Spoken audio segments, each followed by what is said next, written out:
Hi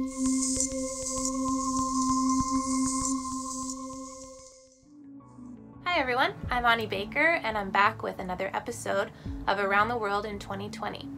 My absolute favorite thing about making this series has been learning about how people are coping with the struggles that 2020 has either created or exacerbated for us.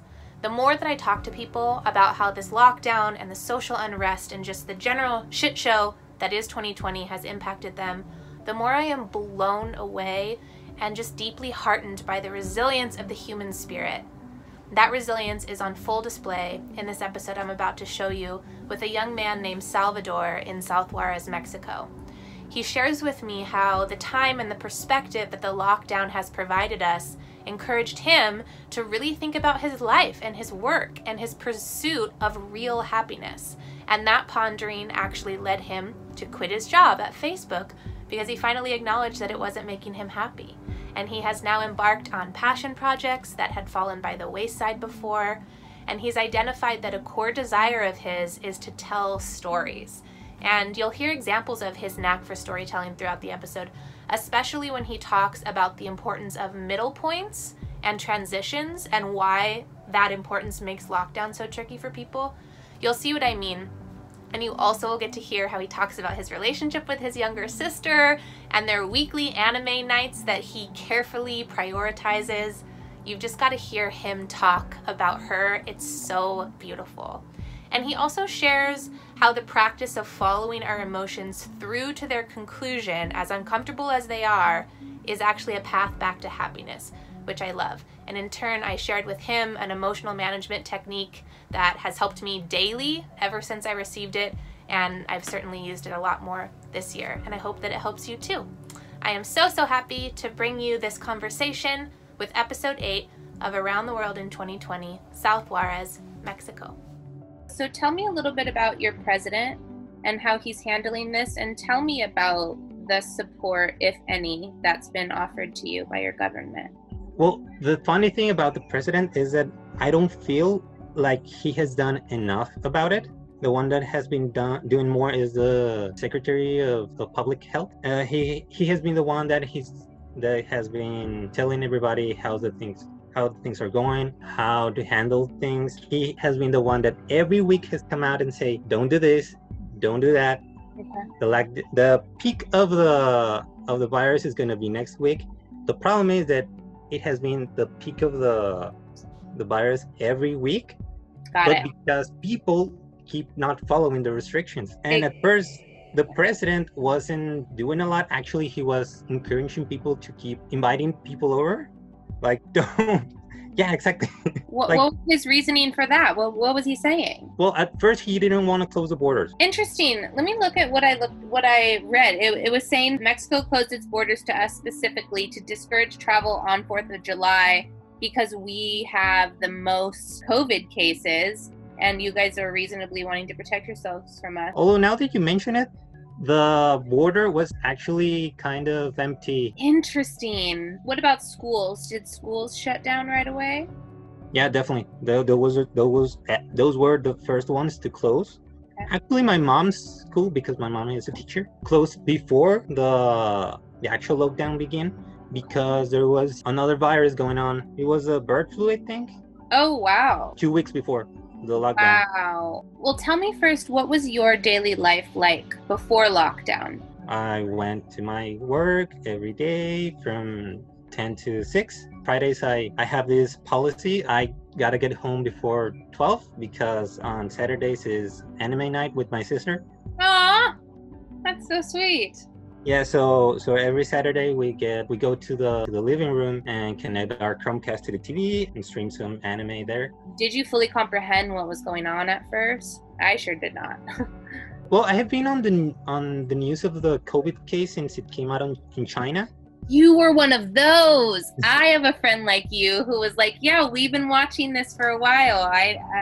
This is like people like you have been prepared. Yeah, I've been mentally preparing for this. Wow. Yeah, it was in November, December, I don't remember. Yeah, it was late last year. Wow. Yeah, and I have like this friend that is really into Chinese culture and Chinese artists and dramas and all this stuff. and she's been even more up to date with the stuff than me. So she kept telling me about this, and actually she wanted, before the lockdown and before everything spread to the whole world, she wanted us to make like some art to spread some positivity to China, like we support you, we're here for you if you need us. And then the whole pandemic started everywhere, so well, now we are the ones that need the art. I know. Oh my gosh, weird. What a weird shift. Yeah. I wonder if for someone like you, who had been tracking the news and mentally preparing since, let's say, November, did you feel like you emotionally adjusted to the new reality quicker than, let's say, 2 months? Yeah, it was easier for me at first because, well, and I knew this was coming. I'm usually a person that has like a lot of patience. Actually, one of my dearest friends has this saying that I have the patience of a god because I put up with her a lot. Okay, I loved that little last detail. That really made it. Got it.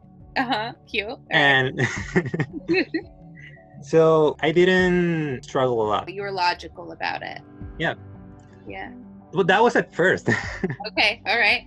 2 months in, I started feeling like I needed to see people. This last month has been kind of tough because I started feeling like really, really down about it. Because when is the next time I'm gonna be able to see my friends, other people that is not my family? Something about me is that I'm more connected to my friends than to my family, even if I have them here. With my sister is the exception.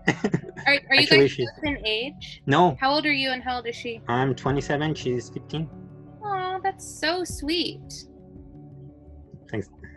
Yeah, actually, we're like 11 years apart, and when I got news that she was coming when I was 11, I didn't really want to. I didn't really want to stop being the only child. Yeah. But then, as time progressed, when she was born, I quickly took on the role of the big brother. She's one of my favorite people. That's so sweet to hear a brother talk about a sister like that. Well, she's been like my support at home. Actually, this is the second video call I've made during the whole lockdown. Oh, wow. I'm actually planning on doing some more video calls with other friends just to keep this going. One of the first things I thought when when they announced lockup, I thought about, well, how are people with mental issues, with anxiety, with depression? I actually have a little bit of the anxiety. I have a little bit of depression. I have a little bit of ADHD as well. So I thought about that. They were the first people I was concerned about, and the people with cases of domestic violence and stuff. Yeah. Oh my gosh. Because lockdown is gonna be the worst for people like that. It actually put a lot of things into perspective, and it made me realize about things I want to do, things I want to accomplish, where I want my life to go. Because this lockdown made me think about what was important to me and what I want to do with my life. Tell me a little bit about that. What have you figured out that you want to do? What is important to you? First of all, I realized that I really care more about my time than I care about the money. Because the whole reason I have a job is because I need money to. But if spending this time to get this money is gonna make me lose opportunities to do the stuff I love, to do the stuff I really want to care about, then it's not such a necessity for me. Wow. So actually, this week I gave my 2-week notice. Oh my God. This is great. I did it, and actually I was talking to a friend, and he worked at a museum as a designer for the museum, and the museum completely closed, and he's out of job. And we've been talking about this project we had at college, this design project, how it would be kind of good to start working on it now. And also I been talking to another friend, the one that was the one that wanted to make the illustrations for the Chinese people, and now with his whole lockdown stuff, I've been working a little bit on my stories, and I really want to do that stuff. I really want to tell my stories. I really want to share what I've been working on all these years. Actually, the whole reason I studied design was because I wanted to do animation. And the whole reason I wanted to do animation is because I want to tell stories. Because ever since being a kid, I wanted to tell stories, because stories are the things that encourage me to go on, that inspired me to do stuff. I don't know if this was a really weird thing to think for a kid, but I've always been encouraged by heroes. And when I was little, I said that I want to make a hero so that other little kids could have this thing I had when I was little. It's in your blood. You're a storyteller, you're an animator. That's incredible. You will do that. It's been bugging me a lot because I feel like I have less time than before.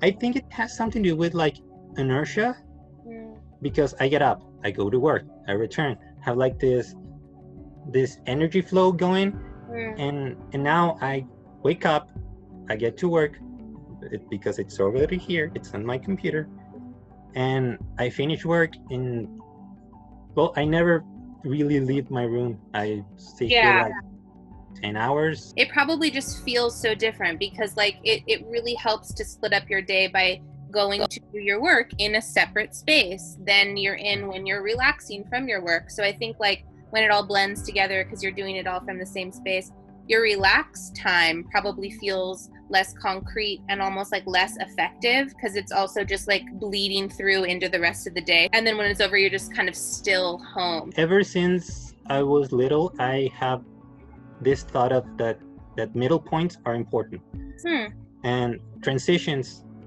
are necessary. So the path from my home to work, the 30 minutes I spend every day going from here to there, and then that other half an hour that I get from work to home, it's necessary for me to change my mindset from work to home. And having all this thing clash it has been really, really weird. Yeah, I love the way that you talk about things, and I love you sharing images and ideas that you have had since you were little, because it's such a great snapshot into your brain. I mean, you're definitely a storyteller. You're definitely a creator, and the way that you see things is so unique, and I can already tell that just by talking to you briefly. So I'm so thrilled that like this weird and really difficult time has pushed you closer to using your gifts in a way that's going to really fulfill you. Because like, you know, I gave up a career in 2016. I stopped teaching and started over, and I almost went through what you are going through then, because that was when my days were like really heavily structured, and then all of a sudden they weren't.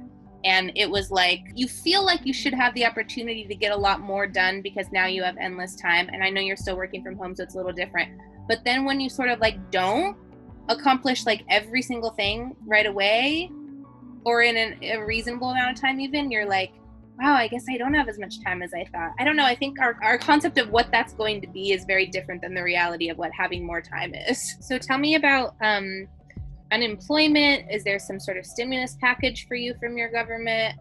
What does the support look like? The government hasn't done anything about the economic part of the... Not one thing. Wow. No. It has been more up to the companies, the jobs, to care about their employees. I live in a city that is, we call them maquilas. It's like a lot of production. Like you have a lot of factories that produce medical equipment? Factories, right. That was the word. Cool. Okay. All right. There's a lot of factories here. Okay. And some of those were closed. Obviously, the ones for the medical equipments were not closed because they're actually really necessary right now. So I'm wondering, what are people actually doing? I mean, where are people going for food? Most people, what they do, and has been done ever since we've been born, it's a really Mexican thing to do. We like to sell food. Most people sell food. They buy the ingredients and then they resell it to other people. And when the lockdown started, people started buying like things in really big bunches just so they could resell it to other people at higher prices, which is really unethical to do. And making handcrafted face masks. Any business that a Mexican could think of right now that could earn them money, it's gonna get done. So that's how people are getting by right now. And are they selling these like food and whatever they're able to make, whatever they're able to sell? I would think that those types of sales would depend on tourism for the most part, or are they selling to other Mexican citizens who are also struggling? Maybe the second thing, because Well, in my city is not really known for tourism. Okay. It's actually more known for the factories, but it's really more of a friend to friend or in the community kind of situation.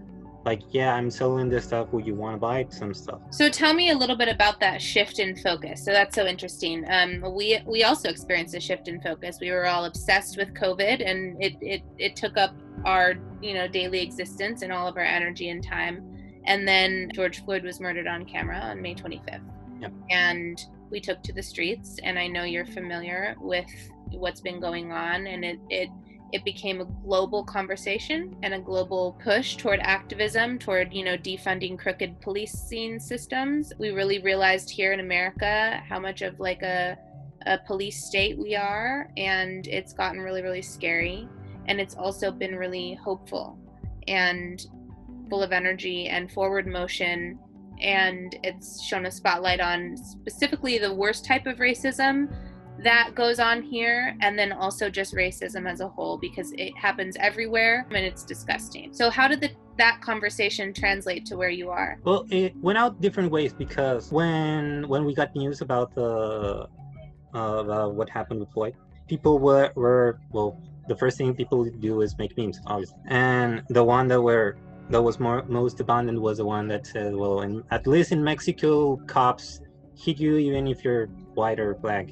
Wow, like, okay. Yeah, it's police violence one way or another. Right. But the other thing that started was the thing about actual racism in Mexico. The way we treat Native Americans or other people that are not the same as us. There was this case about this actress, Yalitza Aparicio, the one that starred in Rome. Oh, Rome. Roma. Yep. She has been dealing with some of that stuff because of her ethnicity. Ever since the movie came out, there has been a lot of talk about, well, we as Mexicans, we are not exempt of this discussion because there's also racism here. We are talking about any kind of people that has Native American roots in a way that it's not appropriate, that it's offensive to all these people. So there's this term called Waxicans and has been going on. Mexicans that believe themselves to be better because they're not Mexicans. Yeah, okay. There's a pretty widespread belief here that part of the rush to reopen America, even though we're leading the world in cases and we have so many deaths, was to get people off the streets, because those protests and those riots that broke out were immediately effective in a lot of ways. And we would have kept going, like we were so fired up. The energy in the air was unlike anything I've ever experienced. It was a surge of energy, but I hope that the energy continues, like you said. And that's about, individual accountability, and or if you have a platform, or if you have people that work under you, if you have any sort of power at all, it's up to you to continue the conversation in your business or in the people that you reach, the people that you're in charge of. I have compassion for people who, let's say, own small businesses in areas where there's riots and lootings and they're losing their livelihood. I totally get that. That fucking sucks. But some things are going to go down with the ship right now. And what I am focusing on is that the ship has to go down. And it really is unfortunate that it's going to put people out. And I can hold that compassion for family-owned businesses, let's say, and still accept that that's part of the casualty of a push toward a greater nation for a lot more people. You've already shared so many silver linings with me. If there's anything else where you feel like you've learned something or there's a really positive takeaway? Well, I've been thinking about a lot happiness lately. I do a lot of introspection and philosophizing, like yeah. And I've been thinking about the fact that sometimes people don't really search for happiness, because more than happiness, we like the status quo. Because if we get happy, we fear that sometime something might get that happiness away from us. Yeah. So we make ourselves that we are happy with what we have. Well, not happy, but comfortable with what we have. And we shy away from change. We shy away from things that might make us happy, right? Because we value status quo, because we we think that it's better to get comfortable with how things are than to make a change for the better. I'm really looking forward to stepping up from of my comfort zone, to not shy away from other emotions, to not shy away from sadness, to not shy away from my anger, because those emotions are important too. They helps us in many ways, and eventually it would lead you that to happiness. Yeah. If you accept all these parts of yourself, Yeah. they're gonna make you feel better. And the things I'm looking most forward the most is people. I miss people a lot. I really didn't think I would miss people that much. I really want to work on that, on myself. I really want to work on how things are going with my mind. With I deal with stuff, and I really want to take charge of my life. Most of the time I let other people dictate how I feel or how I do stuff, because I'm really more concerned about how other people feel. And I don't feel that like that's a bad thing about myself, but sometimes I don't really think about myself. I want to be in charge of myself. I relate to that so much. That's so beautiful. I'll share something with you that was shared with me that helped me in processing my emotions, like you are talking about. The most uncomfortable emotions scare us, right? And we try to run away from them. I think we do that in a lot of different ways. You have your ways of avoiding feeling uncomfortable emotions. I have mine. Everyone has theirs. I had a friend of mine once say that the way that she dealt with fear, let's say you're like, she used an example of like being in the car and needing to go into a place and like not being able to get out of the car, because of her fear. And the way that she handled it was she just labeled the emotion that she was feeling and reminded herself, okay, this is fear. Interesting. This is what fear feels like. This is that human emotion, fear. Oh, wow, I'm experiencing fear. Making it more of an observation, almost like a case study on like a person who feels a thing. And then you start to go like, well, what is fear? Where do I feel the emotion in my body? What am I actually experiencing? Can I place it? Like, is it in my stomach? Like, what is the feeling of fear? Is it in my chest? Is it in my head? And just examining what the emotion is, and if you can place it, great. If you can't, sit with that. Be like, I don't even really know what it is. I just know that I don't want to go in there or whatever. And then like running through what's actually happening in it and labeling it as a way to accept and then process it. And just go like, yeah, I'm a person feeling fear. This is what people do. We all feel it. I'm feeling it right now. Interesting. It lightens it. It humanizes it. And I've started to not blame myself for the emotions that I feel anymore. I now know how to go, oh, I'm feeling this because it's a thing that I'm capable of feeling because I'm a person and this is one of the emotions. Oh yeah, okay. I can handle that. Yeah. Tell me about some hope that you have for your country. Well, it's funny that you mentioned it, because I was thinking the other day about how I felt during 2016 when Trump was elected. At the end of that year felt like a wreck to me. Not only because of the political stuff, but also because of some stuff that was going on with my life. That year felt like a really awful year for me. And at the end of the year, I tried to make this video about me speaking about how awful that year was. At the end of when I finished filming it, I decided I wasn't gonna put it out because I felt so bad being so negative about it. And I was remembering that how I felt that time and how this year has been in comparison to that one. Like, this year has felt even worse than that year, right? Because of all the things that have happened. But at the same time, it has felt even more brighter. The fact that people are reacting to this in this way, it makes me hopeful that people are still they're not happy, and they're not happy with how things are, and they are willing to do stuff to change that. And I feel like they just need like this whole big thing to happen for them to realize that they need to do something. It's sad that we need to have a big thing happen for people to take action, but the fact that people take action is the fact that reassures me that we're not a lost cause. And actually, it's the thing I like about Mexico, about Mexicans. We care about others. Even when we're thinking only about ourselves, we care about, if someone else asks for our help, we usually give them to them. Doesn't matter who they are. Well, if we don't like them, we don't. But there are some exceptions. Yeah. yeah, there are exceptions, Yeah. as always. But we usually are a helpful community. We like to help other people, right? That and the fact that I'm beginning to be more proactive about myself is what is giving me hope. All of those things are giving me hope for what's coming. I love that so much. It has been such a joy to talk to you. Yeah, the same. It's been nice to talk to someone other than my family, other than, well, that's it. I haven't really. Yeah, right. Right. It's like something I like to think. Well, it's a saying that's been going on forever. Like, you can only see the stars when it's most dark. That's a tagline for my life. Yeah, for your life. Yeah, beautiful. Well, thank you again so much. Now, thank you for having me. Yeah, thank you. Bye. Bye.